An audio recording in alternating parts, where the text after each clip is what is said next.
বন্ধুরা, welcome back to my channel. তো সবাইকে পারাস লাইফে স্বাগত জানিয়ে আজকে ব্লগটা শুরু করলাম। আর আজকে হচ্ছে মামা বাড়িতে আমার দ্বিতীয় দিন। তো আজকে সকাল থেকে সেভাবে কিছু ব্লগ করা হয়নি। এখন একটু সাজুগুজু করে রেডি হয়েছি, কারণ আমাকে ভাই এসেছে আনতে।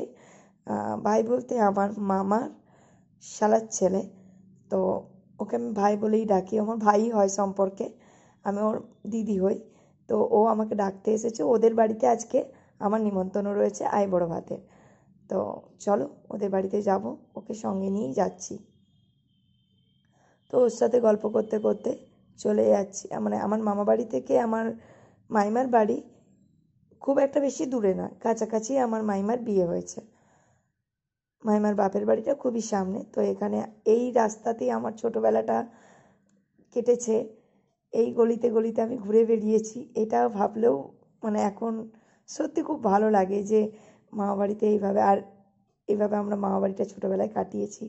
আর হচ্ছে মামা, তো মামা এসেছে, আমরা আসছিলাম না বলে মামা আমাদেরকে রাস্তায় ডাকতে গিয়েছিল।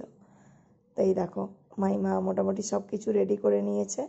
এদিকে সব কিছু রান্না বান্না কমপ্লিট মাইমা, ভাইকে দাও না, এখন আমায় খেতে দিয়েছে। তো শুনে নাও কী কী রান্না করেছে মাইমা। কখন দিয়ে রান্না করতে বসেছিলে তুমি? আমি 11টায় বসেছি। আমি বেশি কিছু রান্না করিনি, দেখ না, অনেক কিছু করেছি। 5 রকম ভাজা, আবার ডাল, আবার এটা কি করেছে, দই পটল মনে হচ্ছে নাকি? পটলের পোস্ত। পোস্ত। আচ্ছা, এটা কি করেছো? এটা হচ্ছে ওই যে ধোকার মতোই, ও আচ্ছা আচ্ছা দিয়ে করা, আচ্ছা। আলু দিয়ে করা।